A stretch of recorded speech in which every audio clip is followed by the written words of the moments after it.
और हनुमान चालीसा जब उनका मन होता है तब पढ़ते हैं। क्या उनको ये पसंद था कि युवाओं को वो नशे की हालत में डाल दें?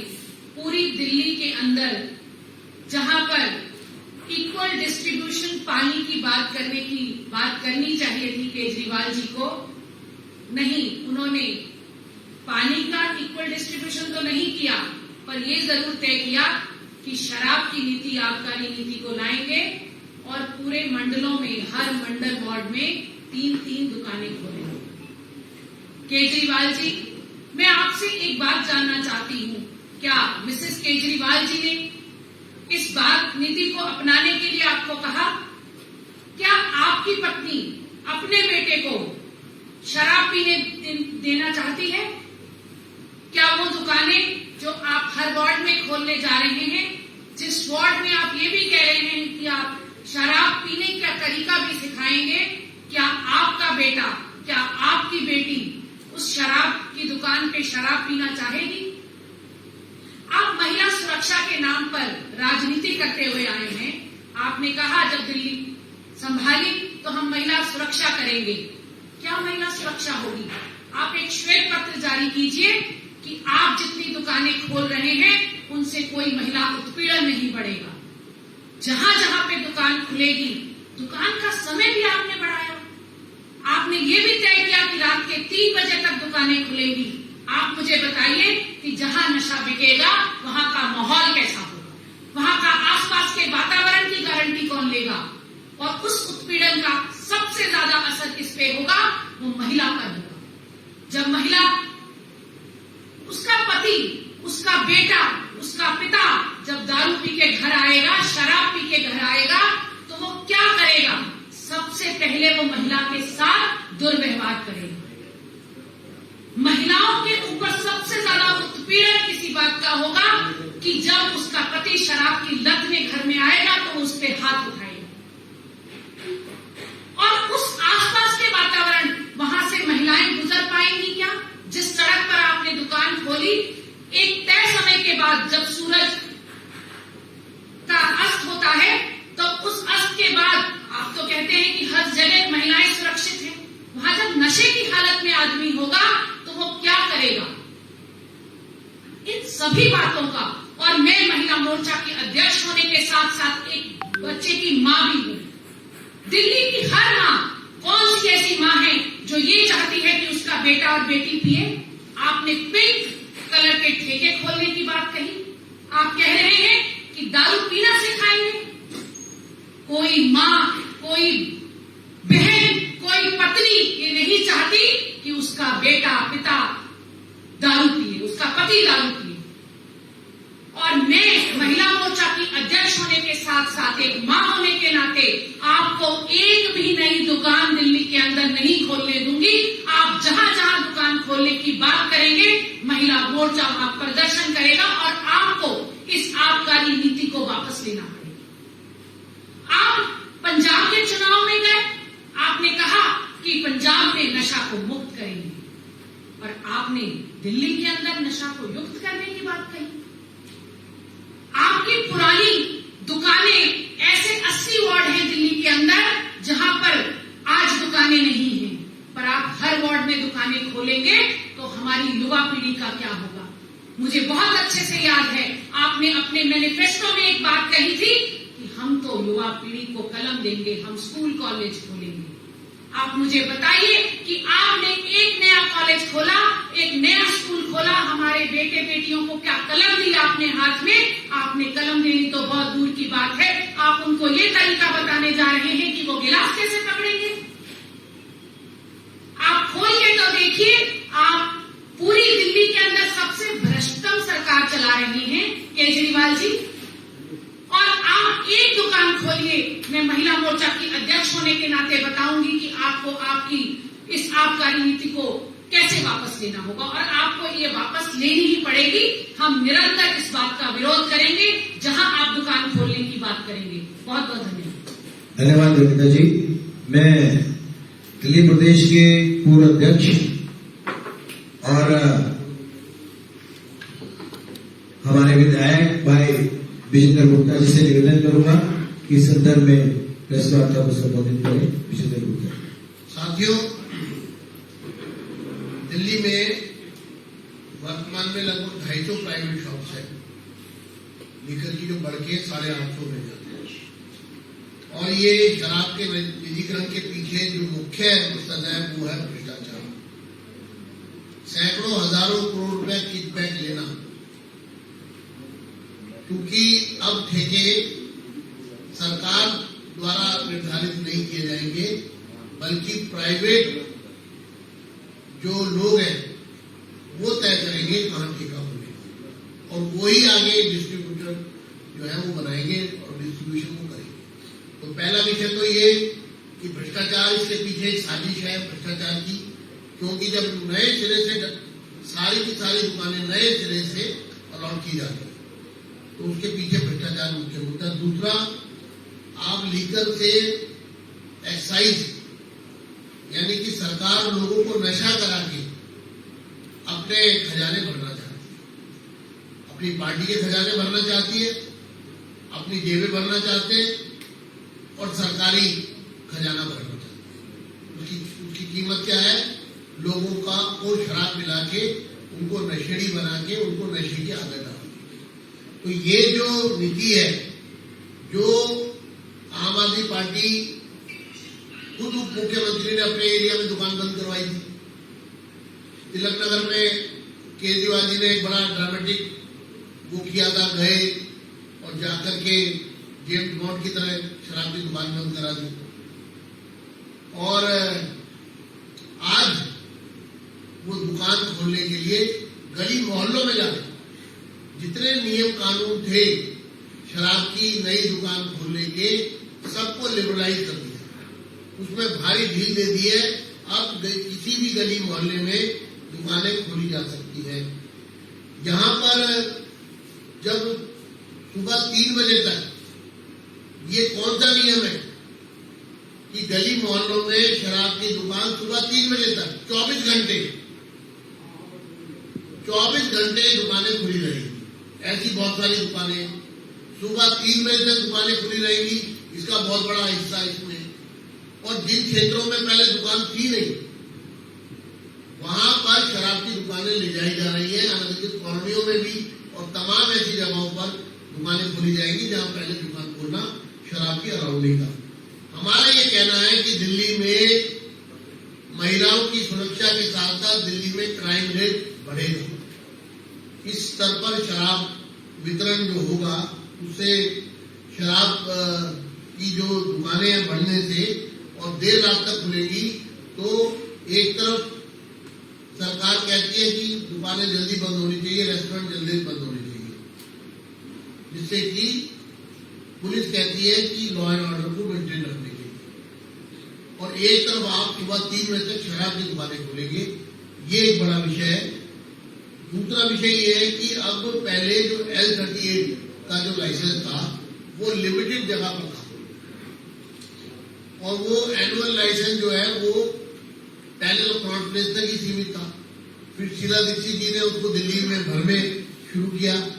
अब जो है बैंकेट हॉल्स और मॉल्स, इसके साथ साथ event venue, farm houses, party places, motels, सब जगह अब आपको, यानी कि जो बैंक्वेट हॉल्स है उसमें आप कहीं भी दिल्ली में शराब किसी भी समय परोस सकते हैं। उसके लिए अलग से कोई लाइसेंस नहीं है, उस पर्टिकुलर पार्टी के लिए कोई लाइसेंस लेने की जरूरत नहीं है। आप जाइए, आपको शराब मिलेगी। तो शराब को इतना ज्यादा एज को आप कम कर रहे हैं, शराब की पॉलिसी को पूरा लिबरलाइज करके। ये ऐसी सरकार है जो चाहती है कि शराब की बिक्री दिल्ली में ज्यादा से ज्यादा हो। जो पंजाब में जाके नशाबंदी की बात करते हैं, वो दिल्ली में शराब लोग ज्यादा से ज्यादा कैसे पिए, वो कैसे ज्यादा से ज्यादा बिके। और आप सोचिए जो प्राइवेट आदमी है, अब होम डिलीवरी भी होगी, तो जो प्राइवेट प्लेयर है वो कैसे लोगों को अट्रैक्ट करेंगे, कैसे लोगों को होम डिलीवरी देंगे, कैसे उनको शराब जो है एक क्लिक पे हर तरह की शराब जो है वो उपलब्ध होगी। ये उसको इतना इजी बना रहे हैं, शराब के व्यापार को इजी डूइंग जो कर रहे हैं, उसके पीछे एक ही मकसद है कि ज्यादा से ज्यादा भ्रष्टाचार करना। और ये दुकानें जो खुल रही हैं, इसमें आम आदमी पार्टी के लोगों की दुकानों, आम आदमी पार्टी की सिफारिश से उनके कार्यकर्ताओं को, उनके नेताओं को उनके लाइसेंस दिए जा रहे हैं इन दुकानों के, ऐसी हमको सूचना है। तो एक तरह से ये आम आदमी पार्टी से बदल करके शराब पार्टी जो बन गई है, आम शराब पार्टी, इसका हम कड़ा विरोध करते हैं। और हमारा महिला मोर्चा जगह जगह जहां भी शराब की दुकानें खुलेगी, भारतीय जनता पार्टी का महिला मोर्चा वहां जाकर विरोध करेगी। मैं चाहूंगा। बहुत बहुत धन्यवाद विजेंद्र जी। मेरा निवेदन है नेता प्रतिपक्ष आदरणीय श्री रामवीर सिंह जी की ओर से कि वो इस संदर्भ में प्रेस वार्ता को संबोधित करें। श्री रामवीर सिंह जी।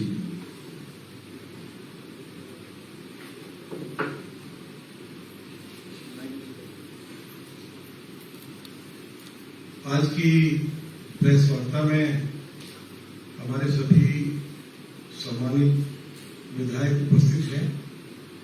श्री वीरेंद्र गुप्ता जी, श्री मोहन सिंह बिष्ट जी, पंडित ओम प्रकाश शर्मा जी, श्री अनिल वाजपेयी जी, श्री जितेंद्र महाजन जी, श्री अभय वर्मा जी, श्री अजय महावर जी और हमारे प्रदेश के महामंत्री श्रीमान हर्ष मल्होत्रा जी संगठन की ओर से उपस्थित हैं। दिल्ली प्रदेश भाजपा महिला मोर्चा की अध्यक्षा श्रीमती योगिता सिंह हमारे बीच में उपस्थित हैं और मीडिया प्रमुख श्री नवीन जिंदल जी आज की इस प्रेस वार्ता में उपस्थित हैं। सभी मीडिया के सम्मानित भाई और बहनों,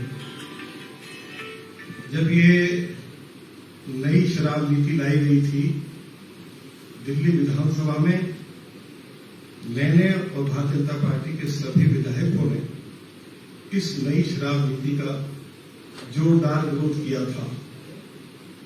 और इसके पक्ष में सरकार ने क्या कुछ कहा या ये शराब नीति क्या कहती है, उसकी थोड़ी सी जानकारी मैं आपको दूंगा, क्योंकि श्री वीरेंद्र गुप्ता जी ने और श्रीमती योगिता सिंह जी ने विस्तार से आपको बताया है।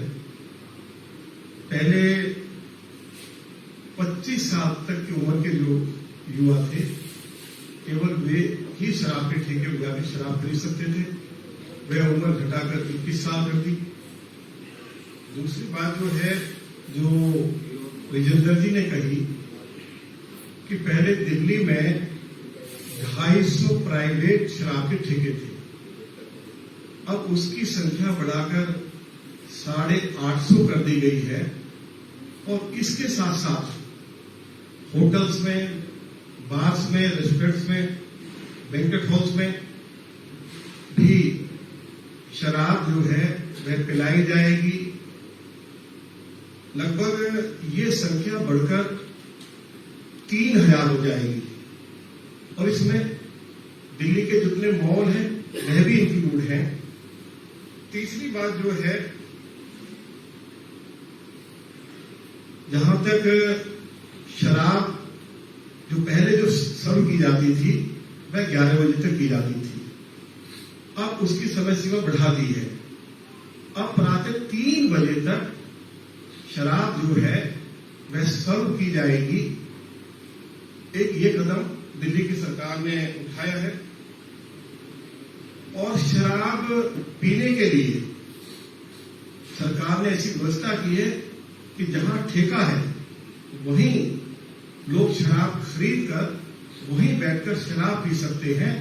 और उनको सरकार की ओर से सारी वे सुविधाएं जिनकी आवश्यकता एक शराबी को होती है वह उपलब्ध कराई जाएंगी। अब आप समझ सकते हैं कि अगर सड़क पर बैठकर लोग शराब पिएंगे और सरकार ने उनको अनुमति दे दी है, वहीं उनको नमकीन, नॉन वेज जिस चीज की आवश्यकता है वह उपलब्ध कराया जा रहा है, तो कानून की व्यवस्था तो खराब होगी। महिलाओं के लिए तो बड़ा खतरा पैदा हो जाएगा, जैसे योगिता जी ने कहा है। नई नीति के तहत दिल्ली नगर निगम के हर वार्ड में 3 नए शराब के ठेके खोलने की इनकी योजना है। इसके साथ साथ जैसे मैंने कहा कि दिल्ली में कानून व्यवस्था की जो समस्या है वो पैदा होगी। एक मजे की बात क्या है कि पहले हर त्योहार जो भी फेस्टिवल होता था या महापुरुषों का जन्मदिन हो या उनकी पुण्यतिथि हो तो उस पर ड्राई डे होता था। अब पूरे 1 साल में दिल्ली के अंदर 3 ड्राई डे होंगे। तो ड्राई डेज की जो संख्या है वह भी घटा दी गई है। अब आगे आप देखिए कि शराब किस किस्म की होगी, कौन सा ब्रांड होगा, शराब की बोतल की कीमत क्या होगी, वह सब कुछ जो शराब के ठेकेदार हैं वे तय करेंगे। शराब की कीमत वो तय करेंगे। दिल्ली में लोग कौन सी ब्रांड की शराब पिएंगे उसको भी शराब के ठेकेदार तय करेंगे। उसकी क्वालिटी कैसी होगी, उसकी किस्म क्या होगी। तो ये भी नई जो शराब नीति है इसमें ये इंक्लूड किया गया है। एक और कमाल की बात है, विजेंद्र जी ने ठीक कहा कि लगभग 3-4 हजार करोड़ रुपए का घोटाला हुआ है। अब आप कहेंगे कैसे घोटाला हुआ है। पहली बात तो यह है कि जब दिल्ली में लोग किस ब्रांड की शराब पिएंगे ये तय शराब के ठेकेदार तय करेंगे तो आप समझ सकते हैं। रेट वो तय करेंगे तो आप समझ सकते हैं। अगर एक बोतल के ऊपर भी 50 रुपए से लेकर 100 रुपए बढ़ा दिया गया तो दिल्ली में 15,000 करोड़ रुपए की शराब अभी तक बिकती रही है हर साल। तो आप समझ सकते हैं कि कितनी भारी आय शराब के ठेकेदारों को होगी। एक नई बात क्या है जिसके बारे में मैं आप सभी का ध्यान आकर्षित करना चाहता हूं। ये जो शराब के जो ठेकेदार हैं इनको टैक्स के रूप में 12% मिलेगा। अभी दिल्ली और पूरे देश भर में ये 2% था। 6% जो है वो शराब के ठेकेदारों के पास रहेगा और 6% जो है ये ठेकेदार टैक्स इकट्ठा करके अरविंद केजरीवाल की सरकार के पास ले जाकर जमा कराएंगे। तो आप बताइए कि 2% से टैक्स बढ़ा दिया है 12% और उसमें 6% जो है वो शराब के ठेकेदारों को 6% जो टैक्स से आय होगी उसमें आप समझ सकते हैं कि कई हजार करोड़ रुपए का उसमें घोटाला है। दूसरी बात जो हमारे सभी साथियों ने कही है, विजेंद्र गुप्ता जी ने भी कही है, बहन योगिता सिंह जी ने भी कही है कि दिल्ली की सरकार जो है वह दिल्ली के लोगों को शराब कैसे पी जाती है उसके तरीके सिखाएगी। तो ये तो बड़ी हैरानी की बात है। और एक क्या मजेदार बात कही थी दिल्ली विधानसभा के अंदर, जब सरकार ने जवाब दिया हम सभी विधायकों को, तो सरकार कहती है कि साहब इस नई शराब नीति से बहुत फायदा होगा। अब दिल्ली में महिलाओं को और युवाओं को आसानी से शराब सुलभ हो सकेगी। तो ये इसका फायदा अरविंद केजरीवाल की सरकार ने विधानसभा के अंदर बताया। इस पूरे जो नई शराब की नीति जो लाई गई है इसमें हजारों करोड़ रुपए का घोटाला हुआ है। इसकी जांच की जाए। हम इसके लिए केंद्र सरकार के ऊपर भी हम प्रेशर डालेंगे, दिल्ली के लेफ्टिनेंट गवर्नर को भी हम ये बात कहेंगे। और जैसे श्रीमती योगिता सिंह ने कहा है कि पूरी दिल्ली भर में महिलाएं जो है इस नई शराब नीति के विरुद्ध आंदोलन छेड़ेंगी, हमारा पूरा सहयोग महिला मोर्चा को मिलेगा। और हम सभी विधायक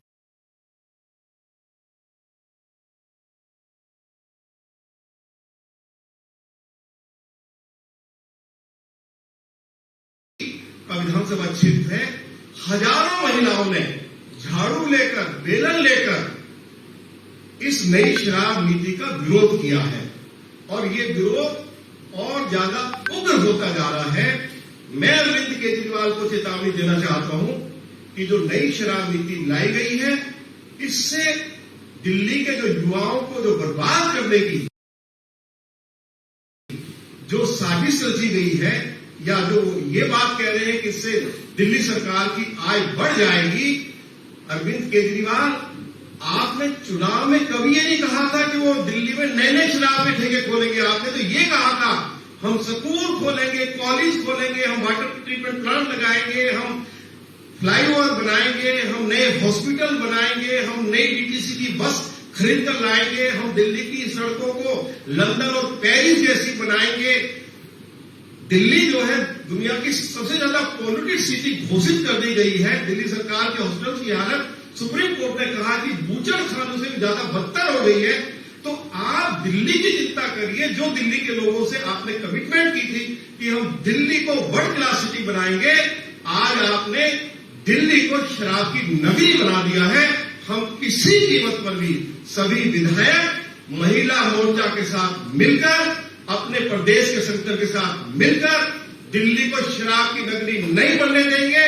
और जहां शराब का ठेका खुलेगा, महिला मोर्चा के साथ हम लोग मिलकर उसका जोरदार विरोध ही नहीं करेंगे, बल्कि किसी कीमत पर शराब का ठेका नहीं खोलने देंगे। मैं इतना ही कहना चाहता हूं अपने सभी सम्मानित विधायकों की ओर से। बहुत बहुत धन्यवाद जी। मेरा एक सवाल है जोड़ी जी, जी। महिला मोर्चा इसको लेकर आपने कहा है कि सड़कों पर उतरने जा रहे हैं और विरोध प्रदर्शन करेंगे। आप क्या चाहते हैं, क्योंकि राज्य के अंदर जो है उस कमाई के मुख्य स्रोत जो है वो आजकल शराब से ज्यादा कमाई होती है किसी भी राज्य को, और पेट्रोल डीजल दूसरा साधन है खासकर। तो अगर आप चाहते हैं नीति बदले, तो कौन सी नीति जो पहले से चलती आ रही है उस नीति पर चलना चाहते हैं, या फिर जिस तरह से गुजरात में और बिहार में शराबबंदी जिस तरह से पूर्ण रूप से लागू हुई है, आपने लॉटरी के खिलाफ भी किसी जमाने के अंदर विजय गोयल जी ने ये एक मुहिम चलाई थी। तो आप क्या लगता है कि आंदोलन का स्वरूप जो है किस दिशा की तरफ जा सकता है? देखिए, हम तो अरविंद केजरीवाल को याद दिलाना चाहते हैं 2017 में चीफ मिनिस्टर ने, उनके डिप्टी चीफ मिनिस्टर ने दिल्ली में शराब के ठेके बंद करने की मुहिम शुरू की। श्री अनिल वाजपेयी जी बैठे हैं, ये उस समय आम आदमी पार्टी में थे, ये भी उसमें शामिल हुए थे। तो ये तो जो अरविंद केजरीवाल 2017 में कह रहे हैं, अगर वह हो जाए, दिल्ली में शराब के ठेके बंद हो जाए, गुजरात और बिहार वाला जो मॉडल है उसको अगर अडॉप्ट कर ले तो बहुत अच्छी बात होगी। हम अरविंद केजरीवाल को बहुत बहुत बधाई देंगे। नहीं, आप इस मुहिम को लीड करेंगे क्या? वो तो आ गया, वो तो डबल स्टैंडर्ड हो गया। 10 मई के मान लीजिए तो भूल कैसे चलाया था। देखिए, हम तो जो नई शराब नीति है उसका जमकर उसका प्रोटेस्ट कर रहे हैं उसके खिलाफ, और क्यों कर रहे हैं उसके कारण हमने बता दिए हैं। यदि आप दिल्ली में पूरी तरह से शराबबंदी नहीं कर सकते हैं, तो जो पुरानी शराब की जो आपकी नीति थी वह क्योंकि उसको जब से नई शराब की नीति आई है लगभग 40,000 लोग बेरोजगार हो गए, और क्या क्या कारण है जिसके कारण हम विरोध कर रहे हैं वो भी मैंने आपको बताया है। बहुत बहुत धन्यवाद माननीय रामवीर सिंह जी बिजोरी जी और यहाँ उपस्थित सभी विधायकों का, श्रोता जी का, योगिता जी का। और जिस प्रकार से बताया अभी योगिता जी ने कि विरोध चल रहा है, अभी रामवीर सिंह बिजोरी जी ने कहा कि लोग कल पैदल लेकर के, झाड़ू लेकर के बाहर थे। अगर ये स्थिति चलती रही, आने वाले समय में हो सकता है केजरीवाल जी अपने घर में भी इसी प्रकार से पिटे, इसलिए उससे बचने के लिए इसको बदलना चाहिए। नहीं, अभी तक नवीन जी 6 कार्यक्रम हो चुके हैं। श्री अजय महावर जी के क्षेत्र में बड़ा भारी विरोध प्रदर्शन हुआ, और श्री जितेंद्र महाजन जी के यहाँ कल 5वीं बार महिलाएं सड़कों पर उतरी है। आज भी शाम को 5 बजे वहां पर, और 31 तारीख को श्री मोहन सिंह बिस जी के क्षेत्र में बहुत ही जोरदार प्रदर्शन होने जा रहा है 31 अक्टूबर को। Thank you ji. लंच